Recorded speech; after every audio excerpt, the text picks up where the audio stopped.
It's been a horrible 24 hours in transportation. 2 failures, one embarrassing and one tragic. The first at Atlanta's Hartsfield-Jackson Airport, the busiest in the world, which was completely shut down for 11 hours by a power outage. And then this morning, tragedy struck as a Washington State Amtrak train derailed, plunging off a bridge onto Interstate 5, killing at least 3 people, injuring more than 100. Investigators are still looking for the exact cause, with attention on the train's high rate of speed. As a candidate, and today, President Trump warned about the country's infrastructure and that it was crumbling. It's one thing to have $20 trillion in debt, and our roads are good, and our bridges are good, and everything's in great shape. Our airports are like from a third world country. Let me begin by expressing our deepest sympathies and most heartfelt prayers for the victims of the train derailment in Washington State. It is all the more reason why we must start immediately fixing the infrastructure of the United States. Joining us now with a reaction from Lubbock, Texas, is Oliver McGee, a former U.S. Deputy Assistant Secretary of Transportation. It's great to see you, sir.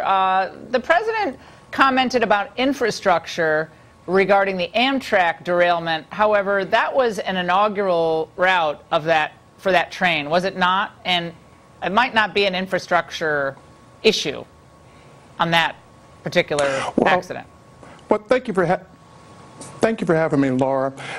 It probably is, because this was about positive train control, and usually that new technology takes a few months to get in a new inaugural ride for a new high-speed rail system. It's really designed, Laura, to look ahead in the communication channels to give communication back to the cockpit of what's in the railway road. And this train accident, if we do technical speculation, is indicating that possibly the train ran into something, and that's what caused the tumbling cars.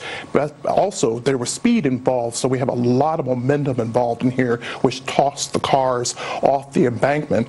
And then most importantly, this was going into a historic bridge, and it had very little embankment control for having the cars to tumble there's off the infrastructure. The bridge. Trump is right again. Okay, yes, if that's the case. Yes, and you question right Trump, again. and maybe he's right again, Oliver.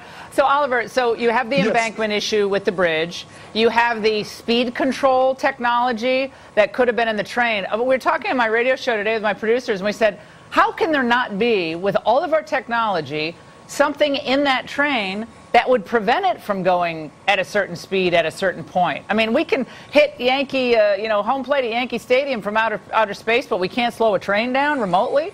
That seems crazy. And why would you let the train go if you had that technology? To me, that makes no sense. But what do I know? I'm not an expert on trains. You're the transportation guy. Well, really, this is going to be about the transportation infrastructure bill of President Trump, and he's going to be really looking at transportation science and technology, and it's about the 7 grand challenges that Infotech, which is going to be the information communication systems that are in the trains. It's going to be wireless tech, because we have to have wireless communications, and I was saying to Harris Faulkner this morning on Outnumbered that we probably need to look at the black box in the cloud, looking at trains, planes, and automobiles. Bingo. And find out where they are across the nation. Oliver, before we let you go, I got to get your thought very quickly on Atlanta Hartsfield, because that was a travesty. Yes. The fact that people could be hovering over their cell phone lights trying to figure out, oh my gosh, how am I going to get home to Grandma for Christmas? And at busiest time of year, among the busiest times of year, for hours and hours and hours. I mean, talk about a vulnerable infrastructure. If that could be the case, really quick.